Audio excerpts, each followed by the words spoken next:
Hey everyone! Managing tickets in Zendesk is so much easier when you can see everything laid out on a Kanban board, especially when that board actually fits your team's own flow. That's why our Kanban Pro app now gives you full control over column customization.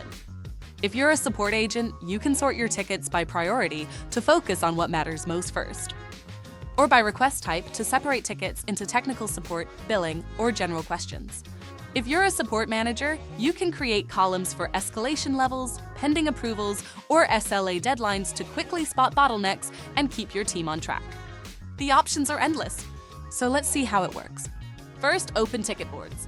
At the top, you can select the needed view, choose an existing board, or create a new one. By default, you'll see columns based on ticket statuses like new, open, and so on. To change it, click on Ticket Status above your board. Tickets can be grouped by any custom ticket field with a drop-down, so just pick the one you need. Next, you can select which columns to exclude from the board. For example, we'll hide very low priority tickets. Then you can reorder columns by clicking Change Order and dragging them where you want. We'll put urgent and high tickets first to make sure they get addressed right away. Save it, click Apply, and now your board instantly updates with a new column layout that reflects your workflow. That's how easy it is to customize your ticket board with Kanban Pro. It keeps your workspace clean, organized, and tailored to your daily tasks. Get it now on the Zendesk Marketplace.